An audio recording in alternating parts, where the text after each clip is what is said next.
আচ্ছা, মারলেন কেন আপনি? কি কারণ? শত্রুতা, পরিবার বলছে যে আপনি আপনার সাথে ব্যবসায়িক শত্রুতা। কেন মারলেন? আপনারা যে শুনছে সব নিচে শুনছেন, পরে শুনতে পাবেন সত্য মিথ্যাটা।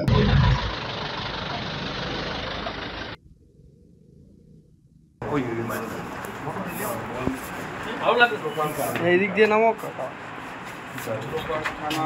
আগে দেখ না, আগে আচ্ছা এইটা এইটা এইটা কেন মারলে? কি ঘটনা?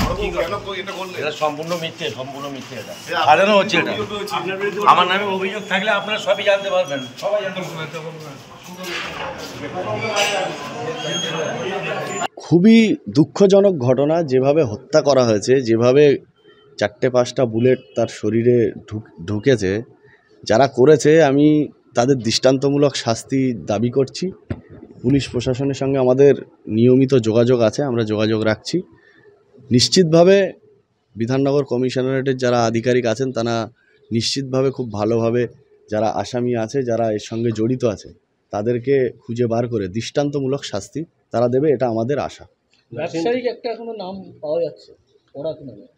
হ্যাঁ, সেটা নিয়ে পরিবার দাবি করেছে বা যারা আছে তারা দাবি করেছে। নিশ্চিতভাবে যেই জড়িত থাক, সে ব্যবসায়িক সূত্রে হোক বা অন্য কোনো সূত্রে হোক বা যে কোনো কারণেই হোক, পুলিশ তাদের দৃষ্টান্তমূলক শাস্তি দিক, এটা আমাদের দাবি। আমরা এলাকাবাসী হিসেবে আমি কালকে রাত থেকেই এখানে, আমার খুব কাছের বন্ধু, তার ভাই এবং ওই ছেলেটা, যে ছেলেটা মানে মৃত্যু হয়েছে যার, সেও আমার অত্যন্ত ঘনিষ্ঠ, আমাদের খুবই কাছের।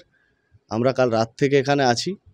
আমরা তাদের যারা এই ঘটনার সঙ্গে জড়িত তাদেরকে একেবারে কঠোর শাস্তির দাবি আমরা জানাচ্ছি। কোন রাজনৈতিক যোগ কি থাকতে পারে? সেটা পুলিশ তদন্ত করছে, এটা পুলিশের ব্যাপার আছে। পুলিশ নিশ্চিতভাবে যেটা পাবে, আমি আশা রাখছি খুব তাড়াতাড়ি সেটা পুলিশ সামনে আনবে এবং তাদের বিরুদ্ধে কঠোর ব্যবস্থা নেবে।